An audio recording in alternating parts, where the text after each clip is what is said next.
Hello everyone, in this video we will discuss about a part 2 of class 11 photosynthesis in higher plants, historical background and science of photosynthesis pigment.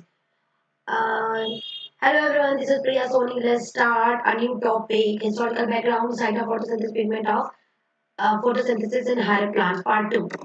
Okay, let's start. Historical background, role of air in photosynthesis. Role of air in photosynthesis में एक experiment आपको दिखाती हूँ after that explaining that Joseph Crystal एक scientist है उन्होंने क्या किया कि एक बेल जार लिया उसमें एक कैंडल और एक माउस को रखा कुछ समय बाद वो देखते हैं कि कैंडल क्या होती है वो बुझ जाती है प्लस माउस भी सर्वाइव नहीं कर रहा आफ्टर दैट वो एक मिनट प्लांट को रखते हैं बेल जार के अंदर वो देखते हैं कि बेल जार प्लांट को रखने की वजह से कैंडल भी ऑफ नहीं हुई और प्लस रेड भी क्या हुआ सर्वाइवल हो गया बिकॉज की जो फुल एयर रिलीज हो रही थी कैंडल और माउस के थ्रू वो एक्सेप्ट कर ली गई किसके थ्रू प्लांट के थ्रू और उसको प्योर एयर में चेंज कर दिया गया तो this air is called oxygen उसको क्या बोला उन्होंने तो discovery of oxygen by Bristol in 1774. So Joseph Bristol in 1770 on the basis of this experiment scoped at the essential role of air in growth of green plants. A mouse kept in closed space could get suffocated and die, but if a wind plant is kept in wind jar, neither candle will extinguish nor will the mouse die. He concluded that full air produced by animal is converted into pure air by plants. मैंने आपको ये चीज explain कर दिया ये आपकी NCERT की line after that एक साइंटिस्ट है John engine house release of oxygen by plant was possible only in sunlight and only by green parts of plant इन्होंने एक एक्सपेरिमेंट किया कि एक्वेटिक प्लांट को मतलब कि डे में रख करके देखा कुछ हाफ पार्ट उसके डार्क साइड्स में थे और कुछ मतलब लाइट साइड में उन्होंने देखा कि जो एक्वेटिक प्लांट है उसके चारों तरफ मतलब बबल्स लाइक बनने लग गया उससे प्रूव हुआ कि जब इन डे टाइम इन तब लाइट के प्रेजेंस में ऑक्सीजन क्या होती है रिलीज होती है एक साइंटिस्ट है थियोडोर श्वासर 1804 में water is an essential requirement for photosynthesis to occur उन्होंने बताया कि वाटर बहुत इंपॉर्टेंट है किस चीज के लिए फोटोसिंथेसिस में Julius von said green parts in plant produce glucose which is stored as a starch green part जो प्लांट के होते हैं वो क्या प्रोड्यूस करते हैं ग्लूकोज प्रोड्यूस करते हैं और जो कि किस फॉर्म में स्टोर होती है स्टार्च के फॉर्म में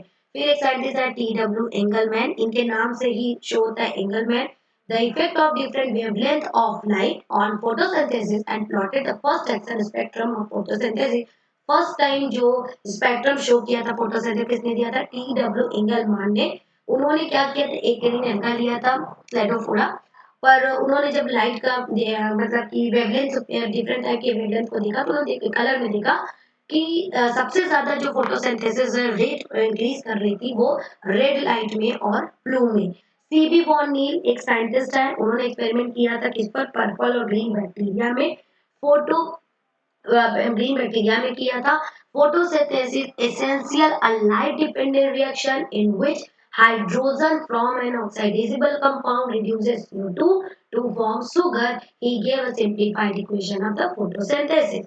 If in a Hill in 1937, evolution of oxygen occur in light reaction. इन्होंने explain किया Kelvin in 1954 to 55 test the pathway of carbon dioxide fixation. अभी आगे आप पढ़ेंगे in detail. एचएन इसलिए उन्होंने डिस्कवर किया था C4 pathway of the CO2 fixation. I hope आपको समझ में आ गया the next topic is site of photosynthesis बहुत अच्छे से आपको पता है साइट ऑफ फोटोसिंथेसिस मतलब कि लीव्स में होती है क्या क्लोरोप्लास्ट पहले मैं रीड करती हूँ after that I am showing that photosynthesis takes place only in green part of the plant mostly in leaves part या अंड के ग्रीन पार्ट पे ही क्या होती है photosynthesis chloroplast is double membrane bound DNA and ribosome containing semi autonomous organelle chloroplast कैसी होती है double membranous होती है उसके अंदर डीएनए और कौन सा राइबोसोम होता है 70s टाइप का राइबोसोम होता है अपना खुद का राइबोसोम खुद का डीएनए होने की वजह से इसको क्या बोलते हैं semi autonomous organelle within a leaf photosynthesis occur in mesophyll cell which contain the chloroplast जब आप एनाटॉमी करके लीफ की देखते हैं तो जो मेसोफिल सेल होती है लीफ की उसके अंदर क्या होती है chloroplast chloroplast are the actual site of photosynthesis जो मेन साइट ऑफ फोटोसिंथेसिस वो क्या है chloroplast the thylakoid in chloroplast contain most of the pigment required for capturing solar energy to initiate photosynthesis simple way में ये भी कह सकते हैं कि जो लाइट रिएक्शन होती है फोटोसिंथेसिस की वो किसमें होती है thylakoid में जिसमें डिफरेंट टाइप के वहां पे क्या होते हैं पिगमेंट्स होते हैं द मेम्ब्रेन सिस्टम है ना जब आपका एक मेम्ब्रेन सिस्टम फॉर्म कर लेता है तो उसे ग्रेना बोलते हैं, responsible for trapping the light energy mean the light reaction and the synthesis of ATP and NADPH. In day time जो सिंथेसिस होने के बाद एनर्जी मिलती है वो एटीपी एंड डीपीएच के फॉर्म में बायोसिंथेटिक फेज डार्क रिएक्शन किसमें होती है, क्लोरोप्लास्ट के स्ट्रोमा में। This is the structure of the chloroplast. Chloroplast double membranous cell हो गया, inner and outer membrane. Inner और आउटर मेम्ब्रेन के बीच में जो मेम्ब्रेन होती है इसे इंटर मेम्ब्रेन स्पेस बोलते हैं। क्लोरोप्लास्ट हैव ये chromosomal DNA and starch granule in the form of stored food granum, thylakoid, lamella and ribosome, 70s type of ribosome, and this one is the stroma. The matrix of the chloroplast is called stroma. The next topic is pigment involved in photosynthesis.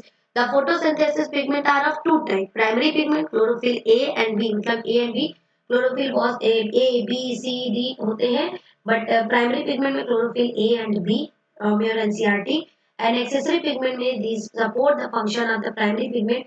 ये जो pigment होते हैं वो chlorophyll A centre जो होता है उसको support करते हैं. जैंथोफिल एंड कैरोटीनॉइड्स हैं. क्लोरोफिल ए कौन सा कलर शो करता है? Blue green colour. Chlorophyll B yellow green colour show करता है. एंजियोफिल yellow and carotenoid yellow orange colour show करेगा.